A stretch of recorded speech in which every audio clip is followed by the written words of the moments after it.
caught in a lie. I still hear the echo of his laughter when I replay that night in my head.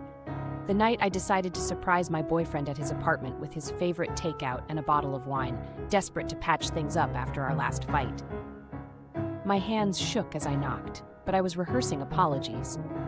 Not ready for the door to swing open on a man who looked exactly like him, but insisted, with a wink and a put-on accent, that he was his twin brother. My boyfriend doesn't have a brother, never has. He let me in, casual, unbothered, calling out for my boyfriend to come out of the shower.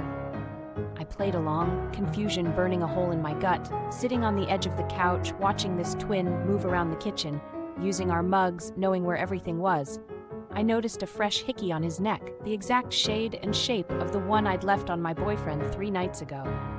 My phone buzzed. A text from my boyfriend. "Sorry, busy at work, can't talk now." I looked up and the twin was grinning, eyes dark and full of secrets.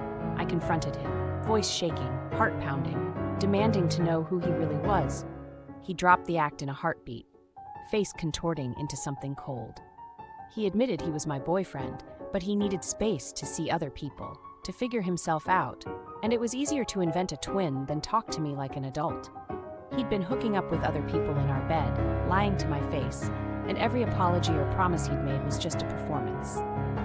The rage and humiliation hit me all at once, but worse than the betrayal was how easily he'd lied, how natural it was for him.